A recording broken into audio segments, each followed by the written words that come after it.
Let's do this again, let's say a few months from now, or let's say a year from now. It's gonna be 100K for you. Michael, are you down for that? Sure. When does that happen? Soon. Soon? And there's no price too high that you wouldn't be buying at, right, Michael? I'll be buying it forever. If you look at the world currencies, they're inflating at 10% or more a year for the past 30 years, maybe as much as 14% a year. You can expect they'll keep inflating for the next 30 years. And so Bitcoin measured in currencies of the world and in currency derivatives is just going to keep going up with volatility, albeit. Gold is not fixed, Deirdre, right? Gold is increasing in supply at 2% a year in the physical regime, and bankers can rehypothecate gold and they can print 100 ounces of paper gold for every real ounce of gold. And so Bitcoin is the dominant digital monetary network. And because it's dominant and because it's fixed, it means that it's the most reliable, highest integrity, scarcest thing in the financial universe. Bitcoin is going up forever, Deirdre. I think that there's two ways to see the world. There's the crypto world. The crypto world would like to issue their own securities and create their own banks and create their own stock exchanges and not be subject to the CFTC, the SEC, or the Treasury Department. And they would just like to recreate the world anew. There's the Bitcoin view of the world, which is we've got digital property. All we need to do is plug it into every existing insurance company, existing finance company, existing bank, existing country, existing technology. So Bitcoin is a solution for Apple to make $1 trillion. Whereas in the crypto world, they want to rip Apple to zero and reinvent everything. And look, my view is that Bitcoin can be paired with JP Morgan and make JP Morgan a better bank. It can be paired with the US dollar and make the US dollar a better currency. Bitcoin can be paired with the existing power structure and the existing world as we know it today and make everything better. You don't need to rip everything down and rebuild it. So I think that there's a schism here. The crypto world is about rebuilding everything. We don't want regulation. We don't want taxation. We don't want government. And there's another way to see the world, which is let's just fix the capital structure of Bitcoin and then let the world evolve to something better. I think the administration is quite qualified. And I think when they look at the world, what they see is Bitcoin is property and it should be treated as property. I think they look at stable coins and they think that stable coins should be issued by banks and be treated as money markets in cyberspace. And it should be subject to banking rules. I think they look at security tokens and they think they should be treated as securities. And I think they look at the trading and they think if you're going to trade derivatives or securities, they should come under existing commodities and securities laws. And if they do all those things, if that's the way the world looks at this, then the entire ecosystem is going to grow.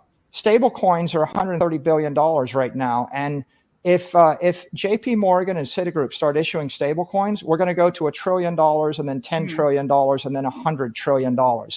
So I'm not at all concerned about what's going on. I actually think it's going to accelerate the adoption of Bitcoin as the world's reserve asset. I think it's also going to provide a foundation for the 21st century economy that's for the good of everybody. I'm not troubled by what's happening.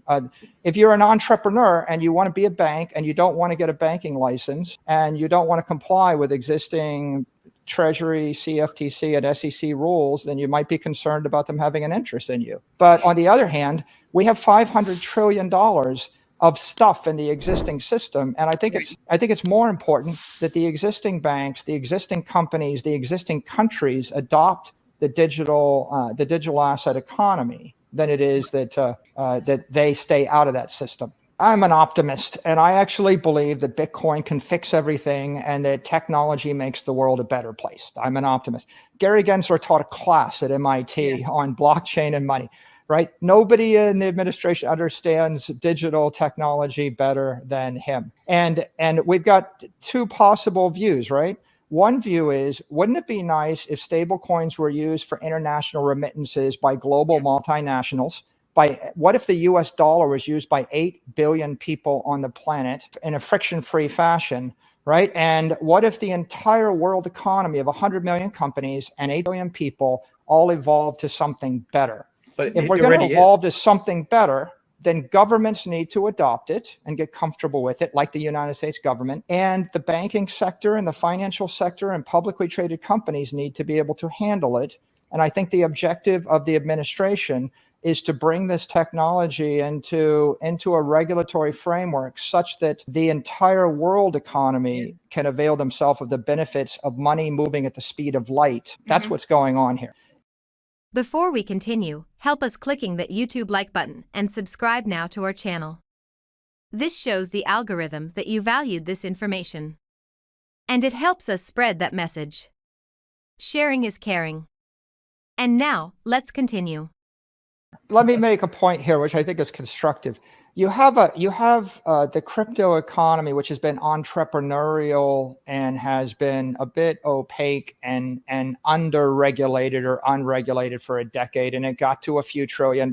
And now you have a struggle between the past and the future, and you've got a set of institutional investors that have hundreds of trillions of dollars, and will they come into the space? You have a set of institutional companies like Square and Apple and Google and PayPal and MicroStrategy that have huge amounts of capital and technology and brand, and will they come into the space? And you have countries like the United States, right? Like El Salvador, will they come into the space? And I think that we're going to move from the first decade, which got us to about 2 to 3 trillion. If you want to get to 30 trillion, you need to get to the point where, like, MicroStrategy buys $1 billion. We bought $3.1 billion worth of Bitcoin, okay? You can't find any entrepreneur that ever put $3.1 billion of capital into anything in the entire crypto system. And yet we're a small company. So I think the next stage is about laying the framework such that the Ray Dalios of the world will buy 5 billion of Bitcoin or 10 billion of Bitcoin. Or when Fidelity actually shifts $500 billion, right? They got 11 trillion. When they shift, they have $2 trillion worth of fixed income funds. When 25% of that flows into Bitcoin, you're going to see a different world. And you're not going to get there if you have a never-ending debate about, is that a security? Is that backed by real money? And is it regulated? And I think Gensler's point is we need transparency with regard to banks that issue digital money. We need transparency with regard to exchanges that trade securities for the public. We need transparency with regard to organizations that would issue their own securities in the crypto economy. And this stuff it's well understood in the mainstream community. Like if you're going to sell stock to the public or debt to the public, you have to file your statements and you have to go through regulatory compliance. What's happening right now is the entire crypto world is going to go through this evolution to become more compliant and more institutionalized. And it either will make it through that and grow by a factor of 10, or it will not make it through that gate, and it will have its growth impaired. We started by saying that Bitcoin is going up forever. Let me ask. Forever. It's just a question of how fast and how is the rest of the economy going to revolve around it. Let's do this again. Let's say a few months from now, or let's say a year from now. Going to be 100K for you. Michael, are you down for that? Sure. When does that happen? Soon. And there's no price too high that you wouldn't be buying at, right, Michael? I'll be buying it forever. Do you want to know one thing about crypto?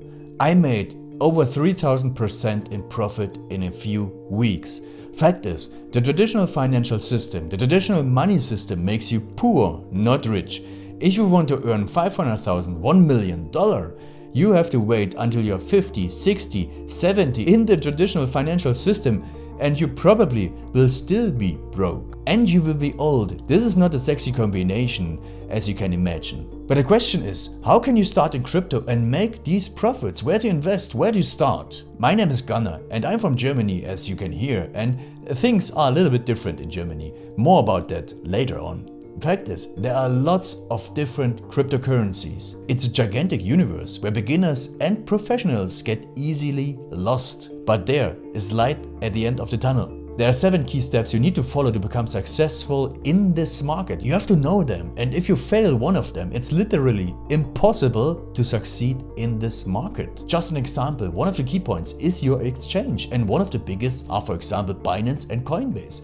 These are trusted and well-established exchanges, but, and this is a big but, you won't find the super profitable coins on those exchanges. The unknown super profitable coins that get gigantic profits are not traded on those kind of exchanges. They are traded on much smaller insider platforms that are barely known. And I can tell you what those super secret exchanges are and why they are so profitable. And another super important thing are the right information sources. The point is, the internet is gigantic. There are hundreds and hundreds of YouTube channels, blogs, pages, and much more. And there are also market makers and influencers. For example, Elon Musk, he is not a crypto guy, but the moment he recommended Dogecoin, it went through the roof, to the moon, so to say. But why did he recommend it?